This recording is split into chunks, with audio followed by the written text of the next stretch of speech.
Hello and welcome to Easy Maths. This lesson is going to be the very first lesson on a series of lessons on the topic of surds.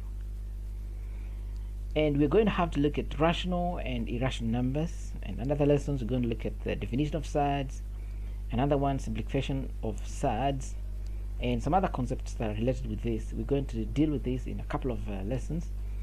However, in this first lesson, we're going to delve into rational and irrational numbers as we define what they are, and then that will be good ground that we'll have laid there as we go on to work on the whole concepts of surds. And so let's turn attention to rational and irrational numbers.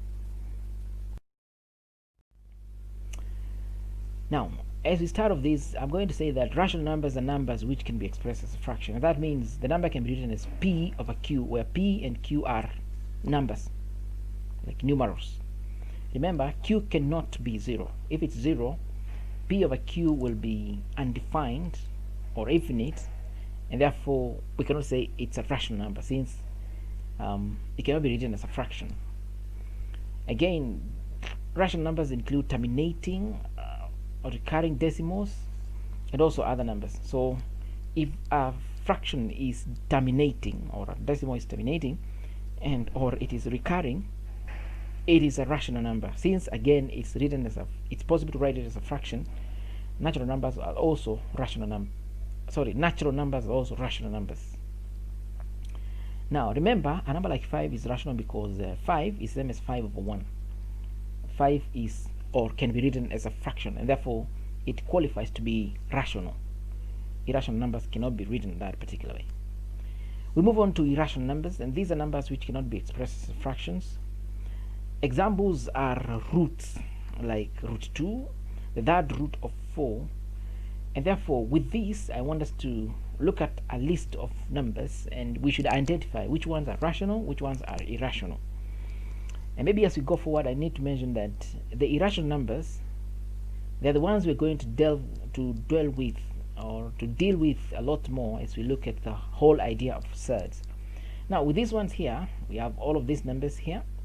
Which of these numbers are rational, and also of course which ones are irrational?